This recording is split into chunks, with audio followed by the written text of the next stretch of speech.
Grab a pen and paper for this one if you can. I'll be telling you about some really great recipes to try cooking with your children at the end.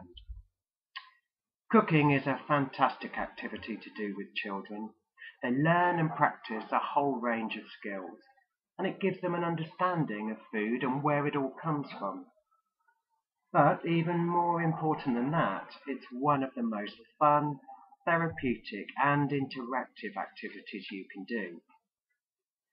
Start off with some basic skills. Being able to cook is a great skill to have, and whilst it can sometimes feel a chore to adults, it's an exciting and fun activity for children. It's also a terrific way to get children interested in food in general, or to help children with food issues to feel comfortable with ingredients they don't currently eat. Start by teaching children some very basic skills. Start with buttering a slice of bread. Crack some eggs by tapping the centre of the egg over a rim of a small bowl, and then use your thumbs to pull the two halves apart. What about decorating fairy cakes or biscuits? Kneading and rolling out dough using a rolling pin, or simply cutting shapes out with cookie cutters. You can use a sieve. Just hold it over a large bowl and gently shake. Or cut up soft fruit and vegetables such as bananas or courgettes with a non-sharp knife.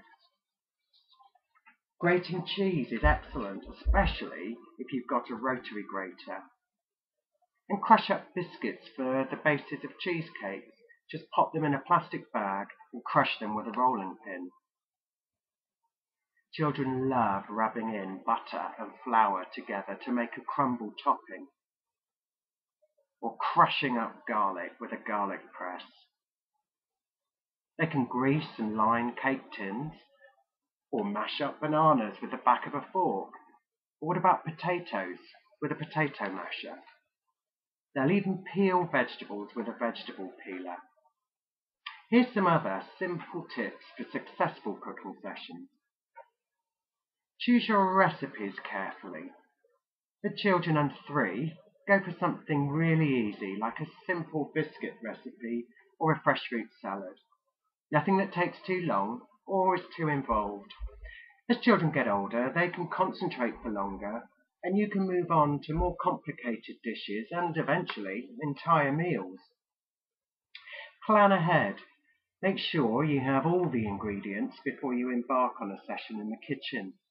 Involve the children in selecting the recipe, shopping for the ingredients, making the food, and of course, eating it. It's amazing how children are more likely to eat foods that they've been involved in making themselves. You'll need to allow plenty of time for a cooking session, especially when you've got little helpers in the kitchen. Don't think you can do anything quickly. Things tend to take a long time, so don't squeeze a cooking session in between other activities and play. And you are going to have to expect a mess, even with the neatest of children. But once you're in that messy frame of mind, it's easy to turn a blind eye to the layer of goo developing on the floor. And you can always have a good clear up later, but just allow time for the clear up when you plan the cooking session. And of course, unless you've all got a full change of clothes handy, don't forget aprons for everyone. Now then, decide on some key learning outcomes. We might take it for granted that eggs are laid by chickens, or that sugar, cocoa, rice and flour all come from plants. But children will be amazed to learn just where their food comes from and how it's produced. You can extend the learning by arranging a trip to a local farmer's market, a farm shop, or even better still, a farm where you can pick your own fruit and vegetables. It will really open their eyes to the variety of foods available in the UK. Now for those recipes I mentioned. Here's 4 of our real favourites, and I think you'll enjoy them too. First of all, what about a homemade pizza? There's nothing like the taste of freshly cooked pizza, and once you've got used to making your own, you'll never want to go back to buying frozen pizzas again. Then there's our Weetabix cake. This is a great one for children. They love crushing up the Weetabix.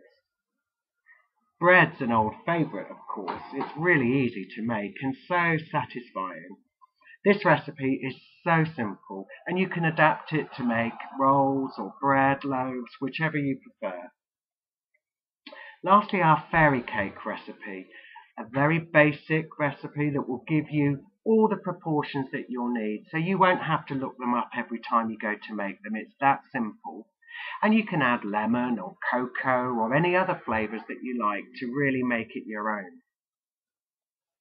Now, I want to know how you get on in the kitchen. So if you've got questions, just ask me via the website or drop me a line and let me know that you're having a good, successful cooking time. Above all, go and enjoy cooking together as a family.